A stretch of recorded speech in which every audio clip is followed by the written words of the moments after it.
Let's go back onto Jasmina. That name. Zapatonchna. That's it. Bang on. So you said she haunts you, like it's your only defeat in a professional career. Talk us through, obviously, a loss. How do you bounce back, which you have done? You've won your last two. So how do you bounce back from a loss like that? Like, how do you build yourself again? You just do. You get over it, don't you? Do you know? And it's very easy to make up excuses. I'm not one for excuses, but I could have every excuse under the sun. Do you know what I mean? But I've never really spoke about it, to be honest. But on the day, on the day, so my mum fell unwell on the day of the weigh-in. I was like, Right. As I was on my way to the venue, she got rushed into hospital because her liver was failing there. You know. And honestly, I could have gone to the venue and been like, no, I'm not fighting. Yeah. I'm not this, not that. Anyway, something was going wrong with her liver.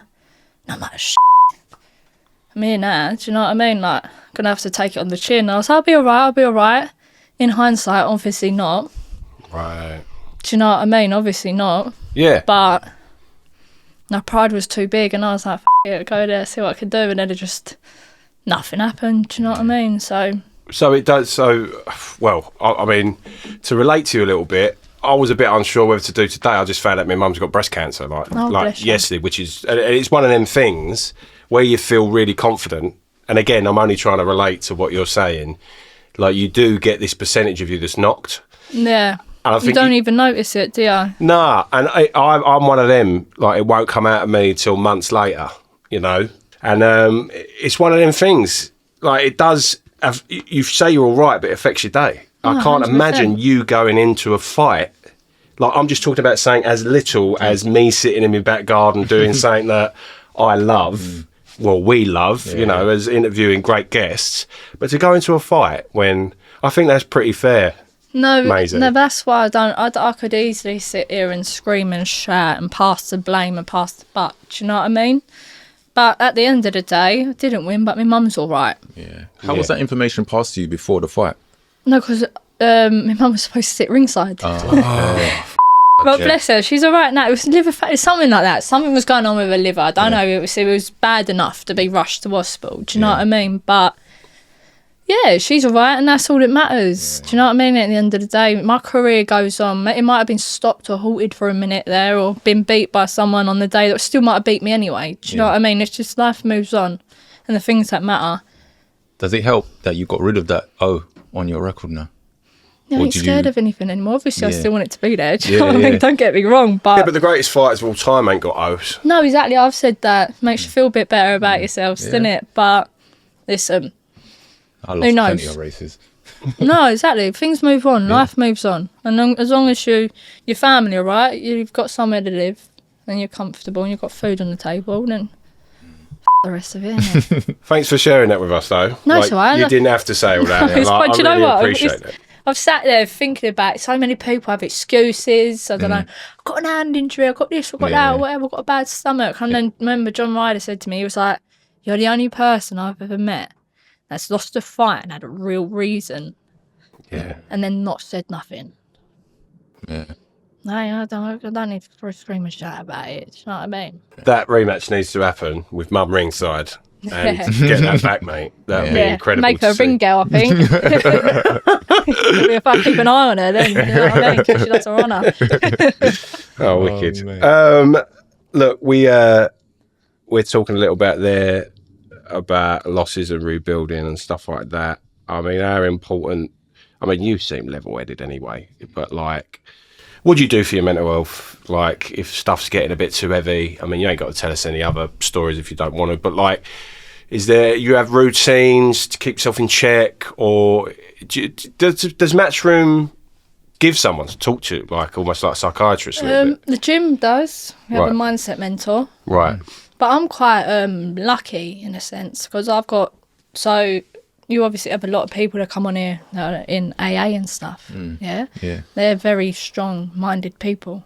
And both of my parents are in AA. So I've been brought up around that mindset. Wow. Do you know what I mean? Around, like, do you have the ability to change the things you can, the courage to know the difference and the wisdoms and the whatever and all that, whatever it is. But that's such an easy thing to remember. Do you know, being able to know, oh, don't be pissed off. I can't change that. Don't be pissed off. Oh, I can change that. Let's change it. And would you know, stuff like that? Yeah, of course. Like, take it as it is. Like, if I'm having a bad day, let me have a bad day. Tomorrow won't be a bad day, do you know? If I wake up and I'm pissed off about something, I'll think about it and I'll be like, oh, I'm pissed off because of this, or this, or this, or this, and then move on. Do you know? It's like, I don't know. I think just like you're ingrained, really, isn't it? Yeah.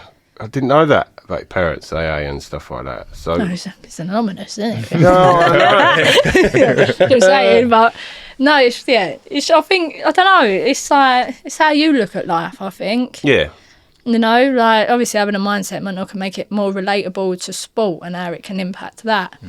But, I don't know, everything's not as deep as people think it is, I think. Yeah, and I think it can be as easy as just saying, like, look, I'm f***ed off today. Yeah. Like, allow me to be f***ed off. Or, like, I'm f***ing buzzing today, you know. Yeah. But you can sometimes rain on others' parades by being like that, you know. And I think that's their problem. I know, isn't exactly that, Maisey, exactly that. But you just, it's funny, you always sort of battle your emotions a little bit, and my lads feel like this, and my lads feel like that. And when sport gets involved as well, like, and you have to be this person that's a zero. I mean, I'm going to say it, like, Mayweather, yeah, he was a great defence artist, but I wasn't that interested in watching him. You know, the big zero and all that stuff. I'd rather watch Ricky Hatton. Yeah. Like, I loved Ricky Hatton, you know, I loved that aspect of it. And, like, yeah, I mean, Britain loves the people. Britain loves a comeback. I'm a Mayweather fan. Oh, mate, okay. Yeah. I just like that. I get it, but it's so like, it's like having a fit in a corner. It's too scientific, isn't it, for certain people? It's too perfect. People don't like perfect. No, the imperfections, I think, like, everyone loves Gascoigne, you know, Gazza from football. And look how he went throughout his life and stuff like that. Britain loves a comeback story, and he's doing great now and things like that. But, you know, it's the same within losses in boxing. Like, you love someone who's like, yeah, he's a real guy, you know, he's a real girl. Like, you know, like, she's a real girl, sorry. Like, you can come back from that and get stronger and whatnot. But do you see yourself being a world title Yeah, I winner? wouldn't do it if I weren't thinking that, would I? I wouldn't put myself through the heartache. Yeah. No. That's the plan. That's what's going to happen, do you know? So, God knows how long it'll take me, but I'll do everything in my power to make sure. How long do you reckon it'll take? You're only ever 2 fights away from a big fight. And that's how boxing works. Yeah.